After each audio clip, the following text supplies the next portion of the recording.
La bataille fait rage pour la première place de constructeur de véhicules électriques en 2022, mais rien n'est encore joué. Vous ne connaissez probablement pas le plus gros concurrent de Tesla en nombre de véhicules électriques vendus dans le monde, car il n'est pas encore présent sur le marché français ni même européen, bien que ce soit un géant du secteur. En revanche, vous avez sans aucun doute entendu parler de celui qui est en train de se positionner comme un vrai rival. Plus le temps passe, et plus il est clair qu'il veut barrer la route aux Texans, et qu'il représente une menace qu'il faut prendre très au sérieux pour le futur. Allons voir tout ça ensemble.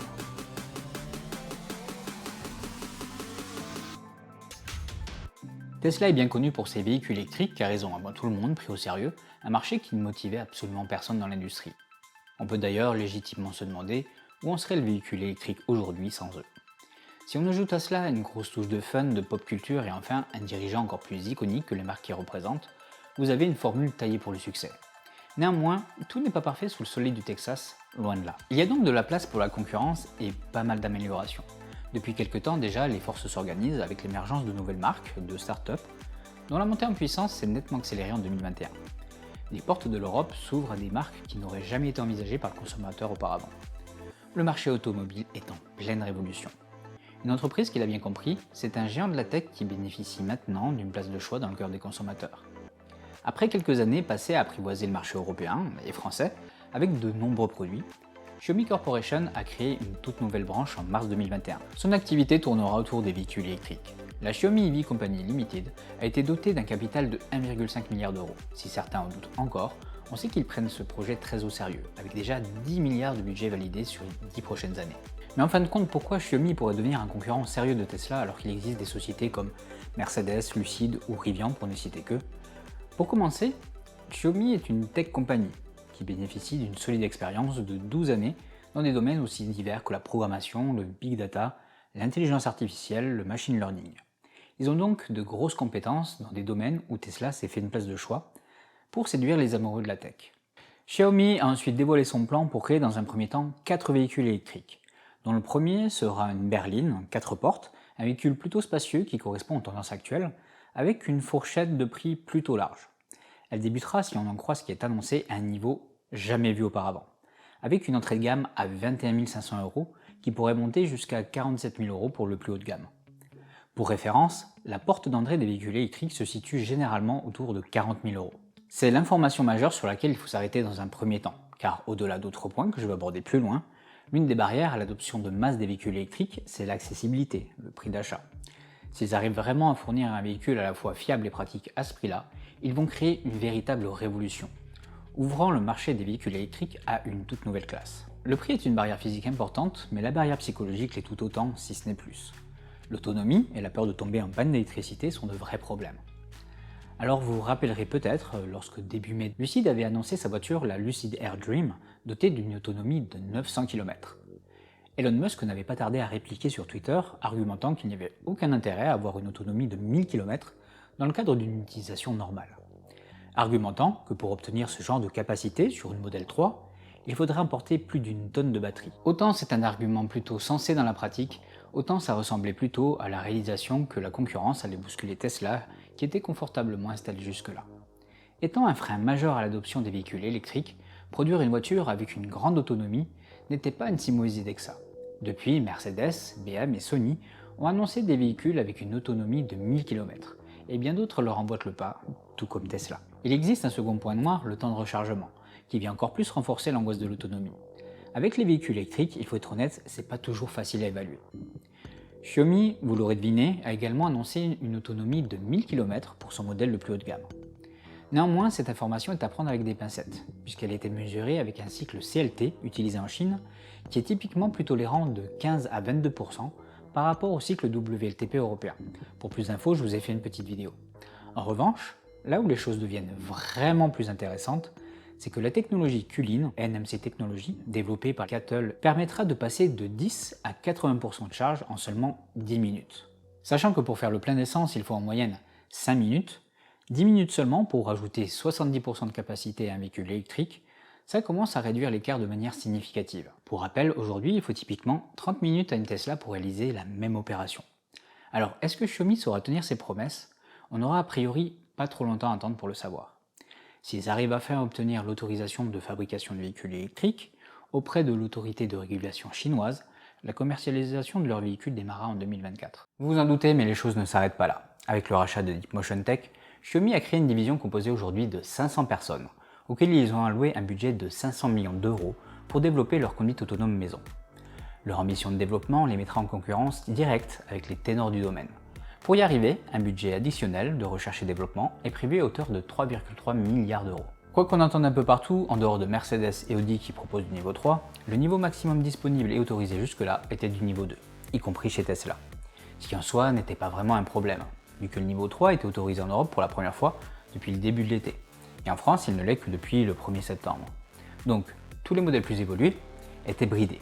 Ce qui fait qu'à ce jour, il n'y a qu'une poignée de véhicules qui sont en cours de validation pour une conduite autonome de niveau 3, et une seule pour une conduite autonome de niveau 4. Je vous ai fait une petite vidéo pour vous expliquer les différents niveaux. Il est donc peu probable d'en voir beaucoup sur les routes avant minimum 2026 et sans doute même 2030, ce qui laisse un peu de temps aux retardataires pour se rattraper. Détail intéressant, Xiaomi a fait un choix technologique surprenant avec l'utilisation de LiDAR qu'il teste actuellement sur 140 véhicules, à l'heure où la plupart sont passés aux caméras. On verra si l'avenir leur donne raison, mais il existe néanmoins certains avantages avec cette approche. Tesla a pavé le chemin et le monde a suivi. C'est donc avec surprise, tout au moins les premières minutes, que lors de leur présentation maison en août 2021, le monde a découvert leur plan pour développer un robot utilitaire autonome. Pour rappel, voici ce qui nous avait été présenté. Un droïde humanoïde qui mesure 1m72 pour 56 kg, capable d'une vitesse maximum de 8 km/h, de percevoir et de comprendre son environnement. Muni de nombreuses articulations, une attention particulière était portée sur les capacités motrices des mains.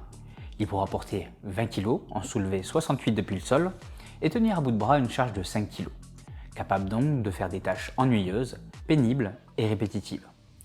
Si de gros doutes planaient sur le sérieux de cette déclaration au début, ce développement est loin d'être un canular. Une fois de plus, Xiaomi était venu mettre des bâtons dans les roues de Tesla, quelques jours avant la présentation d'Optimus. Je ne sais pas si vous vous rappelez de la présentation de leur chien robot, à la One More Thing d'Apple. C'est une sorte de copie légère de ceux de Boston Dynamics, mais orientée grand public. Si cette présentation avait créé la surprise, celle du 11 août 2022 a été d'une toute autre magnitude, avec la présentation de CyberOne, un robot humanoïde de 1m77 pour 52 kg qui se déplace en marchant comme un humain, capable d'atteindre une vitesse maximale de 3,6 km/h. Tesla s'est littéralement fait couper l'herbe sous le pied. Car après une présentation de concept, nous avons droit à l'apparition sur scène d'un vrai prototype fonctionnel, qui est venu rejoindre le directeur général de Xiaomi.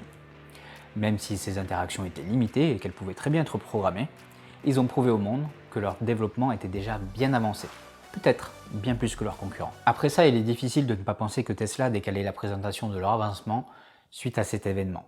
Elon Musk est très respecté et bénéficie d'une très bonne réputation en Chine. C'est un modèle de réussite évidemment, avec ses lignes de production Tesla bien implantées dans le pays. Mais ça ne fait pas moins de lui une cible. La stratégie de développement de Xiaomi sur ces nouveaux marchés les positionne systématiquement et curieusement face à Tesla. Bien que ça puisse être des choix stratégiques, le doute est toujours permis. Et puis, il y a un détail. Il pourrait a priori sembler insignifiant, un autre choix stratégique. Néanmoins, Xiaomi a fait un investissement surprenant vu leur activité. Lors d'une levée de fonds, ils ont investi 400 millions d'euros et sont devenus actionnaires d'un autre constructeur automobile de véhicules électriques chinois, XPeng. On peut penser que c'est au cas où le développement de leur projet pose problème, ou bien qu'ils n'obtiennent pas assez rapidement l'autorisation de produire des véhicules. Ils pourraient également essayer de prendre un peu d'expérience auprès d'une entreprise qui a déjà commencé à commercialiser des véhicules électriques. Ou enfin, pallier au fait qu'ils n'ont pas réussi à trouver d'accord avec BYD et devront construire obligatoirement leur propre ligne de fabrication. Mais XPeng est connu pour avoir utilisé au maximum les brevets laissés délibérément ouverts par Tesla.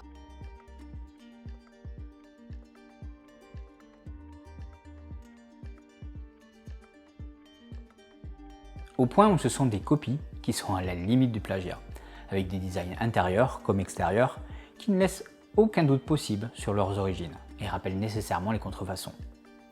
Néanmoins, ils fabriquent des véhicules qui semblent tout à fait corrects, de qualité inférieure, un choix qui leur permet d'être bien moins chers à l'achat.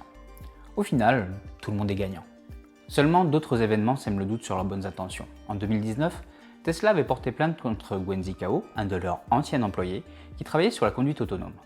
Il avait transféré pas moins de 300 000 fichiers répertoires liés à l'autopilote de Tesla vers son compte iCloud personnel, et supprimé 120 000 fichiers de son ordinateur ainsi que son historique de navigation la veille de son départ de l'entreprise. Quant à la suite de ça, on sait qu'il est parti travailler pour Xpeng au développement de leur conduite autonome.